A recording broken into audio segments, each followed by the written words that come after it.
Tu as dit Seigneur, Dieu a décidé de te visiter. Alléluia.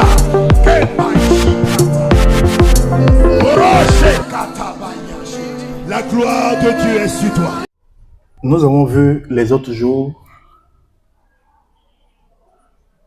nous avons parlé, nous sommes sur une série de cours d'enseignement et nous sommes sur les lois théologales ou les vertus théologales ou, autrement dit, les vertus du chrétien.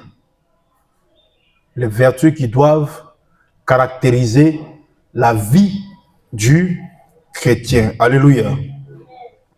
Alors, nous avons vu premièrement la foi, parce qu'on a dit c'est la foi, l'espérance et l'amour. Nous avons parlé de la foi les autres jours, n'est-ce pas? Et nous avons parlé de la foi du salut. On a vu que la foi, on dit la foi, est-ce que tu as la foi? Mais la foi en elle-même est large. La foi comprend beaucoup de choses. Amen. Alors, on a parlé de la foi du salut. On a parlé de cette foi du salut qui est une certitude, une confirmation intérieure, qui est une promesse personnelle. Aussi, on a parlé de la foi qui est une confiance. Pistis, pistéo, pistéité. On a parlé des 4 dimensions de la foi. Les 4 dimensions de la foi. On a parlé de la foi pénétrante qui nous introduit. Alléluia. La foi pénétrante, pistis eis. On a donné comme référence Actes chapitre 20, verset 21. N'est-ce pas? Nous avons parlé aussi, on a dit que le salut ne s'obtient pas par la foi à Jésus, mais la foi en Jésus. Cette foi qui nous fait pénétrer, qui nous amène à croire à l'existence. Donc, le salut ne se fait pas par la foi à l'existence de Christ, comme je l'avais dit.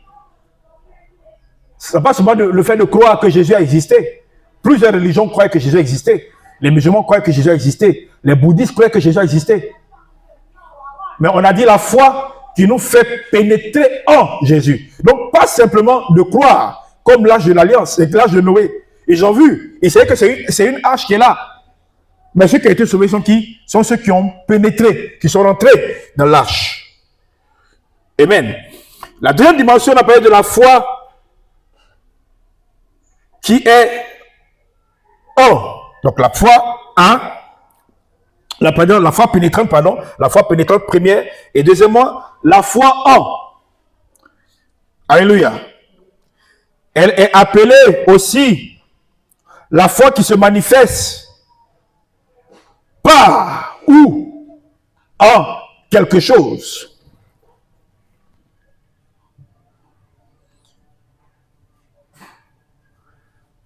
Alléluia. On a dit que c'est un don que Dieu nous fait. Le don de la foi, par le moyen de la délivrance apportée par Jésus. Romains chapitre 3, verset 25. Ils sont déclarés justes par sa grâce. C'est un don que Dieu leur fait par le moyen de la grâce, de la délivrance apportée par Jésus-Christ. Alléluia. Donc, c'est la foi que nous plaçons en Jésus. C'est une foi qui est placée elle se manifeste en quelque chose ou à travers quelque chose ou quelqu'un. On a dit troisièmement, la troisième dimension de la foi, c'est la foi sûre. C'est la foi qui a un fondement. Alors cette définition de la foi s'édifie sur quelque chose. Elle s'édifie sur la parole de Dieu. Elle s'édifie sur les promesses du Seigneur. Elle a un fondement. Et ce fondement, c'est Jésus, le roc. Il est dit que celui qui a bâti sa maison sur le sable, quand le vent est venu, le vent a emporté la maison. Mais celui dont la maison est bâtie sur le roc, le vent a soufflé, la tempête a soufflé, mais la maison est restée stable. Pourquoi? Parce que cette maison avait un bon fondement qui est Christ, bâti sur le roc. Et cette foi ne peut être achetée. Les Grecs l'appellent pistes épi. La quatrième dimension, on a dit que c'est la foi du salut, qui est la foi envers. C'est une foi qui est orientée vers et nous amène à quitter quelque chose pour quelque chose d'autre.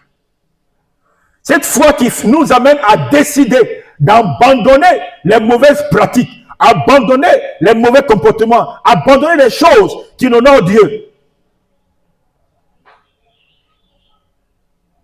Cette foi engage toute notre vie, toute notre manière de faire, tout notre comportement. Et elle tourne cette vie vers un but.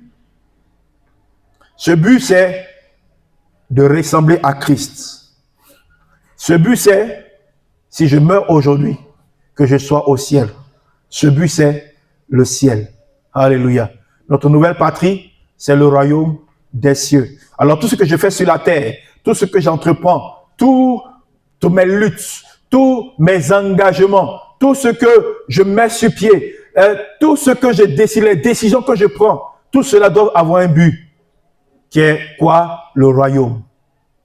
Le royaume de Christ, qui m'amène vers Christ. 1 Thessaloniciens chapitre 1, verset 8 à 9. Alléluia.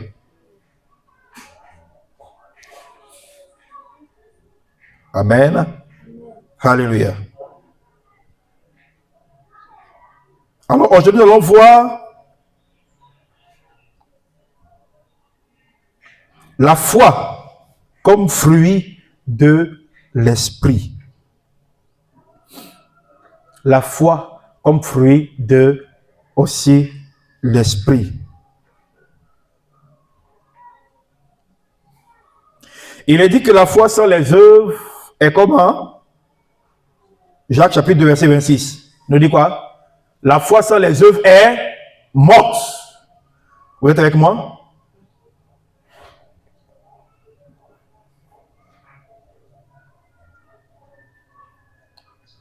Alors, si cette foi n'a pas en elle l'espérance, on va voir l'espérance le dimanche prochain. Si cette foi n'a pas en elle de l'espérance, parce que c'est cette espérance qui nous amène à poser des pas. On va voir ça le dimanche prochain. Cette espérance qui nous amène à ne pas vaciller, à travailler conformément. Parce que je sais, quand on a l'espérance que, en investissant dans tel business, j'aurai un pourcentage, on le fait avec zèle, on le fait avec motivation, n'est-ce pas? Parce que notre espérance est dirigée vers un gain. Alors, la foi, fruit de l'esprit. La Bible nous montre que le disciple de Christ ne doit pas seulement garder la foi, non. Mais il doit la professer, il doit la déclarer. Il doit témoigner avec assurance, témoigner cette foi et la répandre. Alors tout enfant de Dieu doit être prêt à confesser Christ. La foi comme fruit de l'esprit, c'est cette foi qui est communiquée en nous par le Saint-Esprit, mais qui nous donne d'exprimer Christ, de la professer, de l'annoncer, de la déclarer, de la confesser partout où nous sommes. Nous savons que les fruits de l'esprit, ou le fruit de l'esprit, les éléments du fruit de l'esprit, sont des comportements, sont des manières de vivre que l'Esprit de Dieu nous communique. Et partout où nous sommes, ces comportements se manifestent. C'est aussi la foi. Quand nous avons ce fruit en nous, partout où nous sommes, tu ne peux être là et cacher ta foi. On a aujourd'hui des chrétiens, quand ils travaillent quelque part, ils ont peur que les gens sachent qu'ils sont chrétiens. Quand ils voyagent, ils ne veulent même pas que les gens sachent qu'ils sont chrétiens. Ils ne veulent même pas que les gens réalisent qu'ils sont chrétiens. Ils s'associent à tout. Ils s'associent à tout le monde. Ils se mélangent à tout. Pourquoi? Parce qu'ils ont peur que les gens les disent non, tu n'es pas comme nous. Les gens les rejettent. Alors, par la peur de ce rejet, qu'est-ce qu'ils font? Ils cachent leur identité. Non, quand tu as la foi en toi, comme étant le fruit de l'esprit qui habite en toi, tu ne peux pas cacher cela. Tu vas confesser Christ. Tu vas le partager autour de toi. Tu veux même que tout le monde sache que tu es chrétien. C'est comme cet homme qui a trouvé un trésor dans un champ, qui est parti tout vendre pour venir payer ce champ. C'est comme cette personne qui avait perdu son anneau, dont la parole dont Jésus parle. Et quand elle a trouvé, elle appelle tout le monde pour dire, oh, l'anneau que j'ai perdu a été retrouvé. Elle veut faire savoir à tout le monde que je suis chrétien. Mais quand tu dis que tu es chrétien, et puis tu es parmi les gens, tu ne veux pas que l'on sache même que tu es chrétien. Ah non, on est tous même chose. Oui, nous sommes tous mêmes en tant que créatures de Dieu, en tant qu'êtres humains. Mais nous n'avons pas tous les mêmes professions de foi. Alléluia. Alléluia. Parce que Jésus dit, si quelqu'un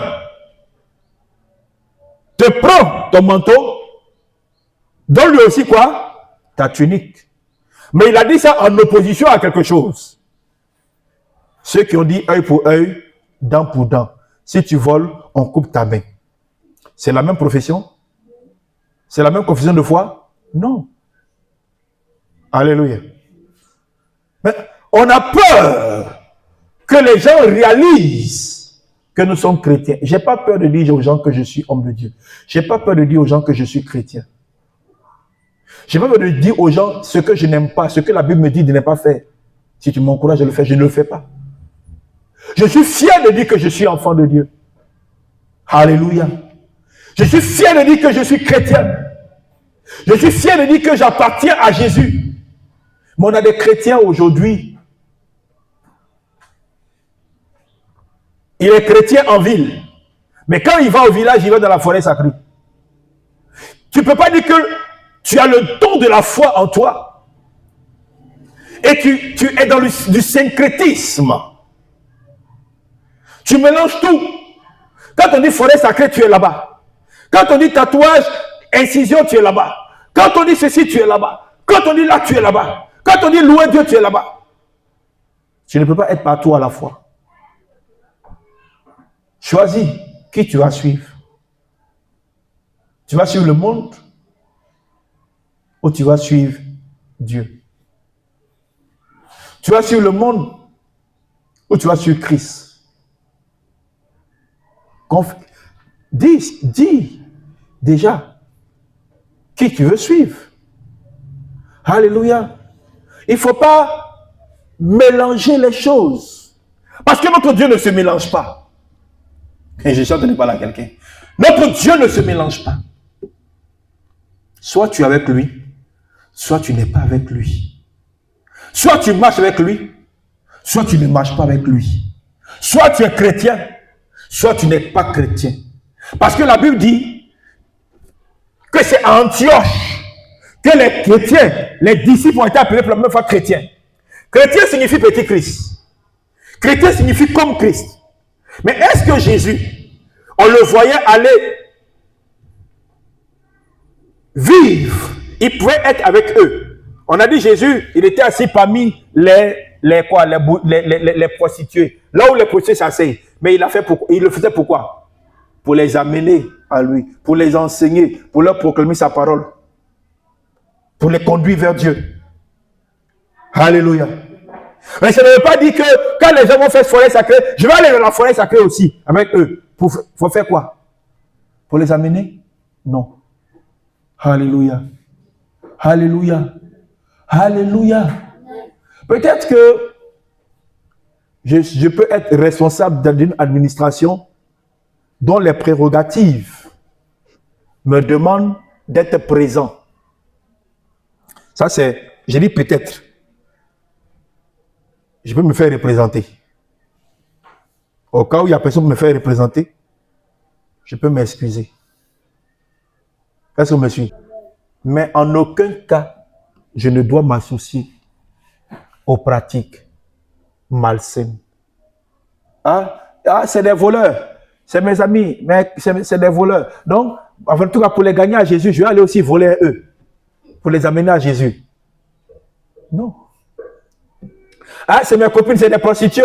Elles vont tout le temps en bas de nuit. Bon, en tout cas, pour les gagner, pour ne pas pour qu'elles m'écoutent, pour ne pas qu'elles me rejettent, je vais aussi aller me prostituer avec elles. Non. Alléluia. Alléluia. La foi, cette foi, nous amène à confesser Christ partout où nous sommes. Par notre manière de vivre, par notre manière de marcher, par notre manière de faire, par notre manière de nous comporter. Les gens doivent voir qu'il y a une différence. On n'a pas peur de dire la vérité. On n'a pas peur d'être vrai. On n'est pas hypocrite. Amen. On ne s'associe pas aux choses du monde. En tant qu'enfant de Dieu.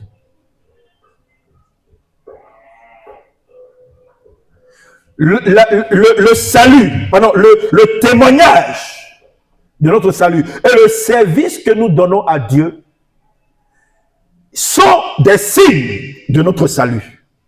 Tu ne veux pas dire que tu es sauvé. Tu veux pas dire que tu es vraiment sauvé. Que tu as la foi en Jésus. Que le don de la foi est en toi. Et tu es là, tu ne fais rien pour Dieu. Tu viens seulement pour chauffer les bancs. Parce que si réellement tu es sauvé, ça va te gêner. Vous savez, quand j'ai accepté Jésus, la première chose que j'ai demandé à Dieu, c'est qu'est-ce que je peux faire pour toi?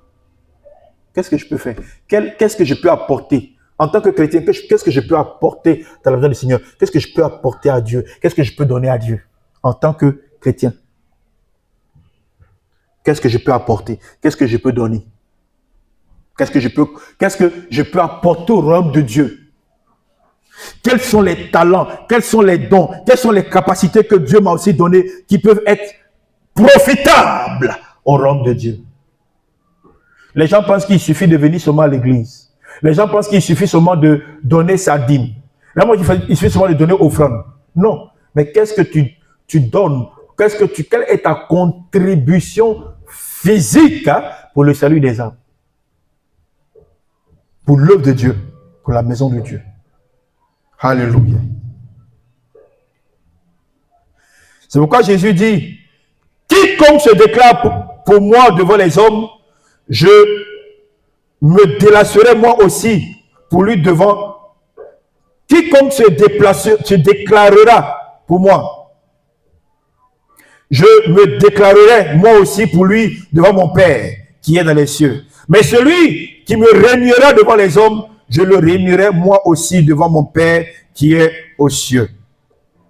Donc tu ne veux pas dire que tu as la foi, tu es chrétien, parce que la foi déjà c'est être chrétien en Christ. Donc tu ne veux pas dire que tu as la foi, tu es enfant de Dieu et tu as honte de Jésus. Amen. Alléluia. C'est vrai que nous avons des dons, nous avons des talents. Pour certains, ils ont l'accès facile auprès des autres. Pour d'autres, c'est un peu compliqué. Alléluia. Alléluia. Mais, quand on te demande, tu es chrétien? Oui, je suis chrétien. Tu es enfant de Dieu? Oui, je suis enfant de Dieu. Tu es né de nouveau? Oui, je suis né de nouveau. Alléluia. C'est cette foi qui fait que, malgré les persécutions, c'est cette foi qui fait que malgré les persécutions, tu seras persécuté, mais tu ne vacilleras jamais. Malgré les persécutions, malgré les attaques, malgré les blocages, on dit j'appartiens à Jésus, je vis pour Jésus, je marche pour Jésus, et si je dois mourir, je mourrai pour Christ. Vous savez, quand l'église primitive a commencé, au temps des empereurs, Néron et autres, l'église a été persécutée. Des chrétiens ont été brûlés vivants. Des chrétiens vivants ont été jetés au lion. On dit, si tu ne confesses, si tu ne déclares pas devant tout le monde que tu réunis Dieu, on va te donner au lion. On dit, ils disent, moi j'appartiens à Jésus. je suis prêt à mourir pour Jésus. On les jetait vivants aux lions et les lions les mangeaient. Pour d'autres, on allait sur les falaises, les montagnes, et puis on les laisse au-dessus des falaises. On les laisse. On dit, tu confesses, le pied attaché, la tête en bas, tu renonces ou bien tu es Jésus. Il dit, non, je suis attaché à Jésus. On laisse la corde. Bah, il tombe à terre, il meurt. Mais vous savez quoi? Plus des gens étaient martyrisés, des gens mouraient en martyrs pour Christ, plus les gens donnaient leur vie à Jésus. Les gens étaient étonnés de voir que malgré les persécutions, malgré les pressions, malgré les tueries, malgré tout ce qu'on leur faisait, ils étaient attachés à Jésus. Et au fur et à mesure, les gens donnaient leur... C'est pourquoi certaines personnes ont dit que le sang des martyrs chrétiens était de l'engrais qui permettait à l'évangile de croître, de grandir et de gagner encore plus de personnes. Alléluia. Ici en Guinée, la Guinée a besoin de voir des chrétiens attachés à Jésus, qui ne s'associent pas à autre chose. J'étais en forêt lorsqu'il y a eu des conflits et des gens qui se disaient chrétiens ont quitté l'église pour aller se tatouer, prendre des antiballes, pour aller prendre des fétiches. En ce moment, j'étais en forêt, j'étais à Zérékouri, j'étais à Créma. Et ils venaient à l'église, ils disaient je suis chrétien. Mais quand ça a chauffé, ils sont allés prendre un médicament.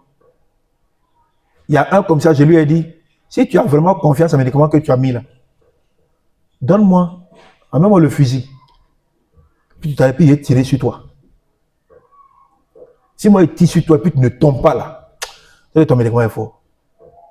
Il dit non, il a commencé à rire. Il dit tu sais que si moi il tire là, on va dire qu'il a tué quelqu'un. On va dire qu'il a tué quelqu'un. Parce que le médicament que j'ai pris là, ça ne vaut absolument rien devant la puissance de Jésus. Alléluia. Donc c'est pourquoi, en tant qu'enfant de Dieu, peu importe les circonstances, peu importe les situations, peu importe quand tu veux faire quelque chose pour Dieu, quand tu es dans la vérité, quand tu es dans le bon sens, tu seras toujours persécuté. Parce que le monde n'aime pas ceux qui marchent à contre-courant. Mais quand tu es dans la volonté de Dieu, tu seras persécuté. Que le Seigneur augmente ta foi. Que le Seigneur augmente ta foi. Je dis que le Seigneur augmente ta foi. Alléluia. C'est pourquoi tu vas te tenir debout. Nous allons parler de l'espérance. Tu vas te tenir debout. La gloire de Dieu t'a localisé.